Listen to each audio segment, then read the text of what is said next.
I need to get something off my chest.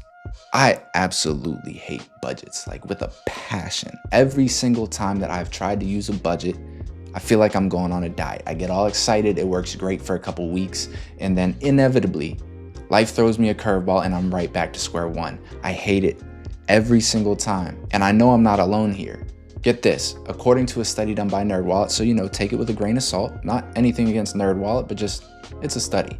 It was done with about 2,000 people. I don't know the demographics, but according to this study, 74% of Americans have a budget. Of those people, 84% of them overspend on their budget, which if we do a little quick math, that means about 12% of people actually successfully use a budget. And if you ask me, 50% of those people are liars. For the sake of this video, we'll trust them. But either way, we're basically talking about 1 in 10 people successfully using a budget.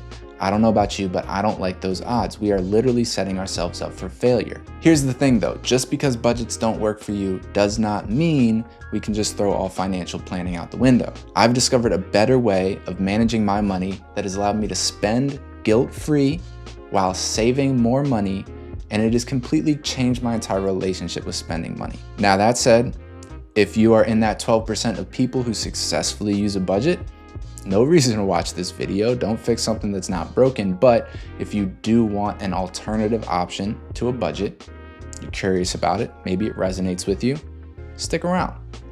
I won't hold you guys any longer though. Let's get to step 1. This first step is crucial. We need to know where our money is going before we do anything else. Not where we think it's going, where it is actually going. Go ahead, pull out your bank statements right now. I'll wait. I'm fucking with you. But seriously, take some time to go through a couple months of expenses to see where your money is going, and go through your bank statements, credit card, Venmo, Zelle, anything you spend money on. I'm actually gonna link below to my monthly expense tracker that I use. I've created a template for you guys, completely free. It'll help you categorize all of your expenses so that you can see the different areas where your money is going. When I first did this, there were a couple areas of my spending that shocked me. And inevitably, there will be at least one, maybe a couple areas of your spending where you're spending way more than you thought you did. For me, it was alcohol. Over the course of 6 months, I had spent $700 on alcohol. And I was not happy about that. It made me cringe in the moment. So I want you to go through and take note of any moment or any area of your finances that makes you cringe as well, because there's a reason that it makes you feel that way. You are not getting a good exchange of value for your money. Let me explain. That $700 that I spent on alcohol bought me a lot more than just alcohol. It bought me the alcohol itself, right? It bought me a lot of good nights out, a lot of fun times with friends, a lot of good memories, some that I don't remember fully, but it also bought me a lot of hangovers, and it bought me a lot of low energy days, and it bought me a lot of missed workouts, and it bought me a lot of empty calories. It bought me a lot of negative stuff as well. Overall, it was a net negative.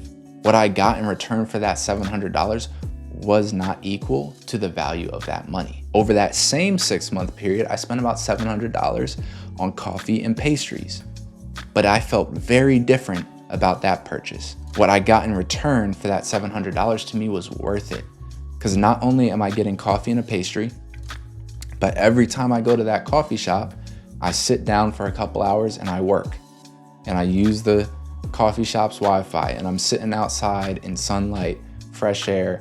I'm interacting with other regulars. I'm basically paying for a co-working space for the cost of my coffee and pastry. So that to me, totally worth it. So same amount of money, same time span, 2 different things, 2 different value propositions. I want you to go through your expenses and do essentially the same thing with each category of your spending.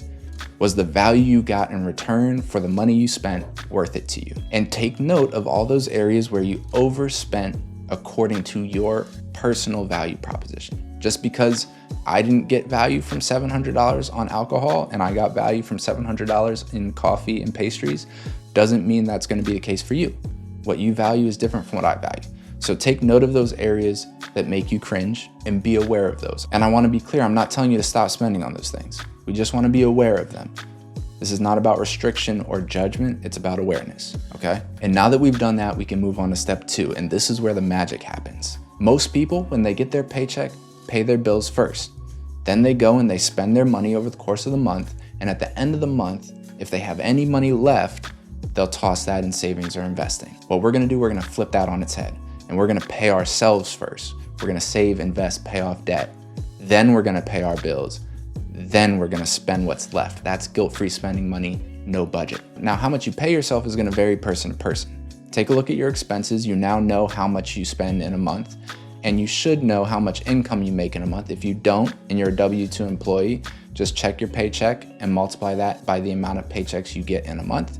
That's gonna be your monthly salary. If you're a freelancer gig worker, take a look at the last couple months and average those out so that we can have a good sense of what we make month over month. I recommend aiming to pay yourself 25% of your paycheck because that's gonna set you up really well in the future to retire and be financially independent. But that is a really big number, especially if you are someone who currently spends 100% of your paycheck or the majority of your paycheck. So we're gonna start a lot lower in that case. Start at 5%, even 1 or 2%.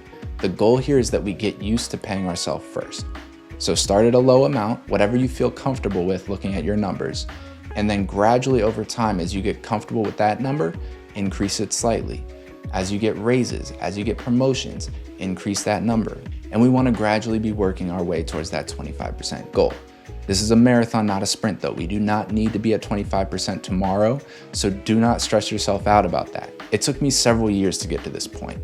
I started off at a lower percentage, I don't know exactly what it was, and over a couple years, as I was getting raises and promotions, I kept increasing that percentage until it was up over 25% now.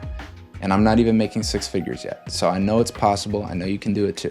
Just gradually over time, have patience with yourself, okay? Remember my last video about automating your finances, which if you haven't watched, I'll link it at the end of the video. I'll also drop it down below in the description. But we're gonna automate that amount that we pay ourselves. Whatever percentage you came up with, we're gonna automate that transaction so that as soon as our paycheck hits our account, that money goes off to investments, to saving, to debt. I go much more in depth about how to actually set up that automation in my other video, so check that out if you're curious.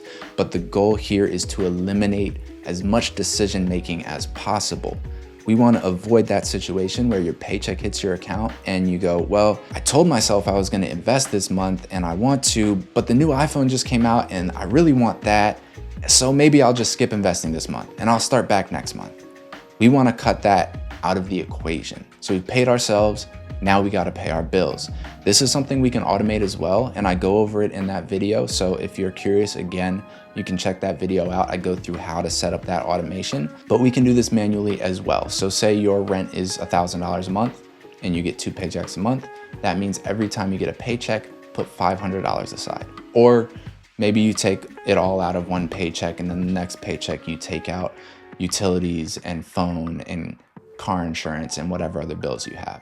You can split it up any way you want, but make sure that every time you get a paycheck, you're putting aside money for your bills so that at the end of the month, you don't have to worry about covering those expenses. And now we get to the fun part.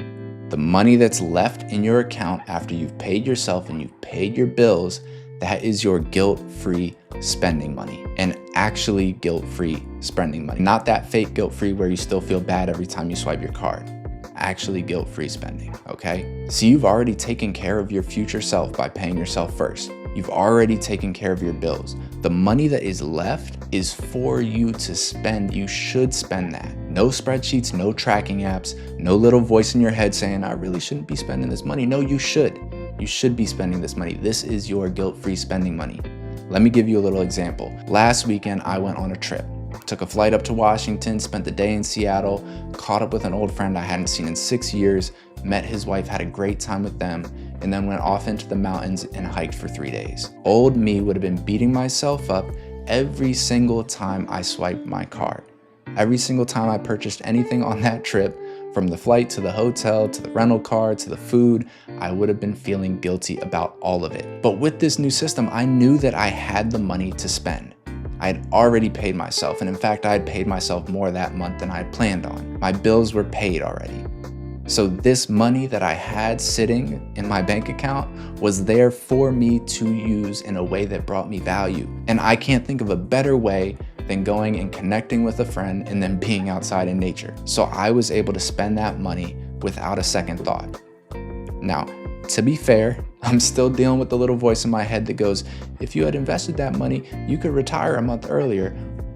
I'm working on that, but that's a different problem. But I knew everything was okay because that money that I was spending was not taking away from my saving and investing goal, and it was not taking away from my rent money. Using this system, you actually start spending money differently, not because you have to, but because you want to. You've gone through and you understand the areas where you're spending that don't bring you as much value. So now when you go out and you spend, the thought process is going to be a little bit different. You're going to naturally start asking yourself questions like, do I really want this, or am I just bored?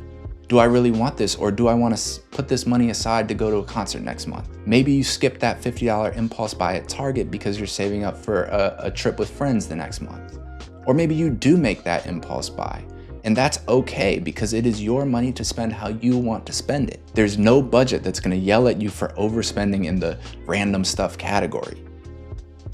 This is guilt-free spending money, okay? This is what managing your money should feel like. Not like you're putting yourself in financial handcuffs and not allowing yourself to do the things that bring you joy, but like you're being intentional with every dollar that you spend. Because at the end of the day, the goal isn't to spend as little as possible. The goal is to spend money on things that bring us value. Hopefully this different approach to budgeting resonates with you.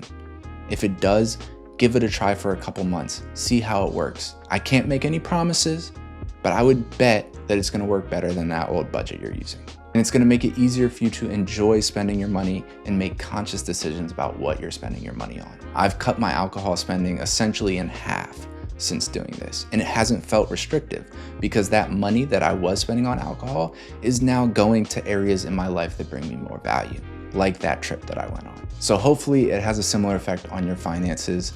That's it for today, guys. Thank you for watching. If you have any questions or feedback, drop those down in the comments below. I'll get back to just about all of them. And yeah, I'll catch you guys in the next one. Peace.